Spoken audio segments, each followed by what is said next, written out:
Welcome back to Bull Sessions here on 680 KFEQ. You can email your questions or comments to bull@willcross.net. Once again, here's Randy Baker and agronomist Brad Law. Okay, we're back to Bull Sessions. If you've just joined us, you missed a very, very awesome list. I am all jacked up on Pepsi and everything else and just ready to go. Everything else. Miles knows. I'm glad you're over there on that side now. You do smell like an old machine shed. Well, and you know what? Your KFEQ Farm Program Director, Melissa, said that I couldn't even sit in her chair because I walked by the planter before I come in and got oil and dirt on my boots. And she said I couldn't sit in her chair, so now I've got like a 5-gallon bucket over here I'm sitting on. Can you blame her? If I'd have had more time, I'd have took you by the car wash and hosed you down before you come in here. Did you put a ratchet strap on me and take me through the automatic? Yeah, you need it. Hey, if you missed part of that list or you want to hear it again, after the show, flip on over to YouTube and search Will Cross Bull Sessions, and our list will be on there for today's date. In segment brought to you 1. by? Yes, brought to you by Jeff with MLS Tubs. Yeah. Now, we're going to have our guest come on here. He's from Midwest Labs. You forgot our Bean of the Week, No, Randy. I haven't. I'm setting it up, Bradley. You're setting it up. I'll let you know. You just stick with me. Okay. Stick with me and Miles because he's been leading me. Trust. Jim Grillo. Okay. I said it right, didn't I, Bradley? Yes, I think so. He's not hitting you, so that's a good sign. No, we've got us a little code here on how to say that. It's spelled differently, but yeah. But anyway, yes. Now, do you have the Bean of the Week? Yes, I do. The Will Cross Seed Bean of the Week is brought to you by Will Cross Seed. And Bradley. Yeah. We have the WX 1535 NLL. Isn't that wonderful? Yes. Miles is just flying all around me and throwing my papers everywhere. But the 1535, it is a 3.5 Liberty Link soybean. What color is it? It is light. Be careful. You can say it. Tawny. 20. Okay, You've done a good job. Tawny. You used to say 20. It's 37 inches tall. Plant type is a medium. SDS score is 1.6. It is just a good addition to our Liberty Link lineup. I just like the look of that bean. 3.5. 3.5 maturity, going a little shorter. So maybe if you want to put some wheat in after it or plant some cover crops or maybe get started just a little bit earlier than the neighbor does if he's planting like a 3.7 or a 3.9. Which, we do have a 3.7 Liberty bean and a 4.1 Liberty bean if you want to go longer.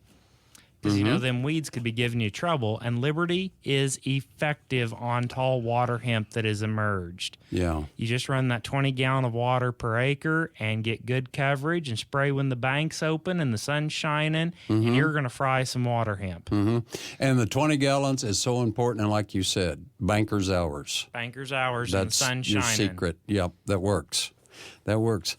Okay, are you ready? I'm ready. Okay, Midwest Labs, Omaha, Nebraska. We got in the studio. We talked to Jim. It's been several months ago over the phone, but it's so much better when they're in the studio. So, absolutely. Jim Grillo, welcome to our show. Thank you very much. I appreciate the opportunity to be in studio. Oh, and talk good, to you guys. Good. Midwest Labs does more than just soil samples, we do. Correct? We do a number of different types of testing.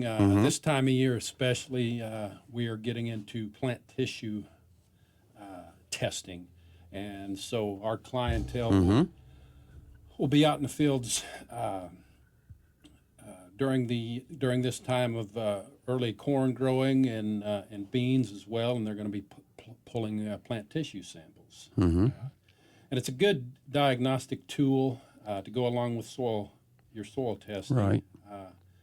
And it could be used one or two ways. It could be used to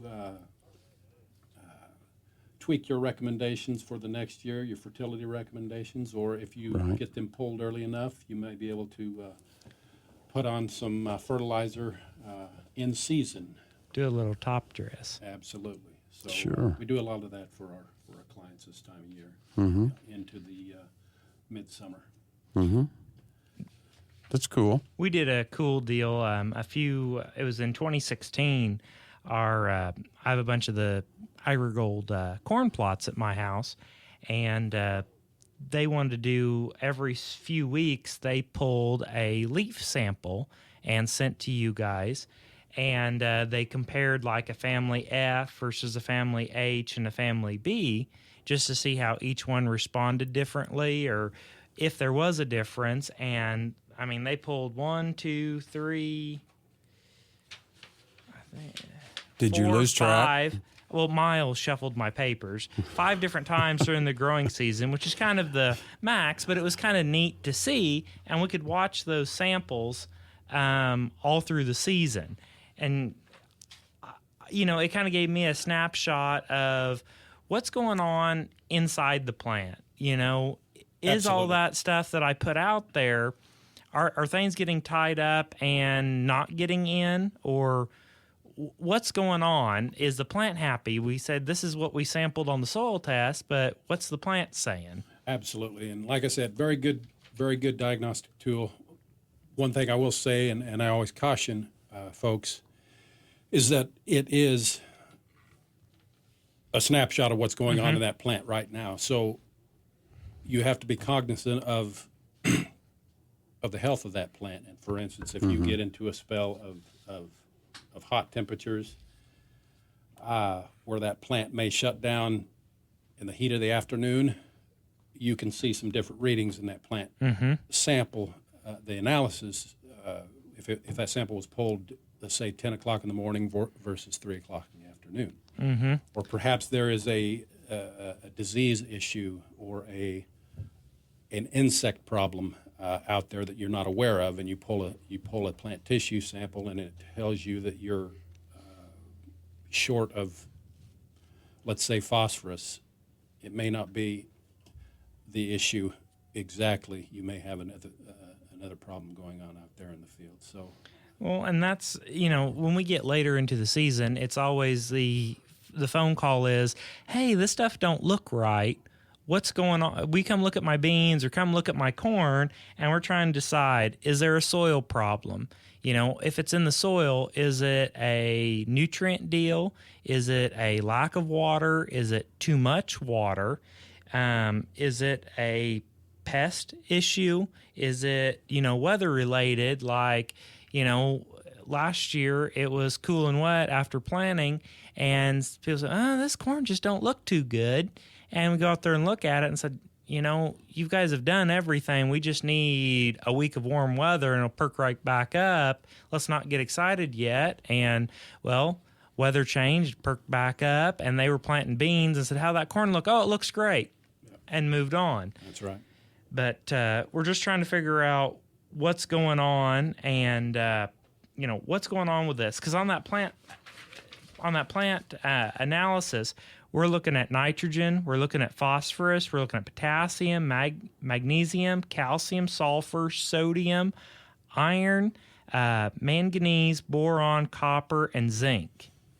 I'm just on the standard test that we ran. That's correct. And we're going to give you, of course, the data based on those samples, but we're also going to give you some norms, and those norms are based on averages over the years. And so that gives you an idea of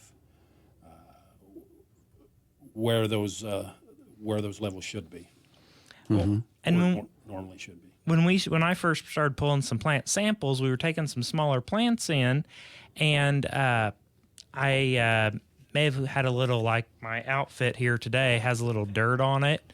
Some of the plant samples had a little bit of dirt on them, and I was getting some very interesting iron readings from those.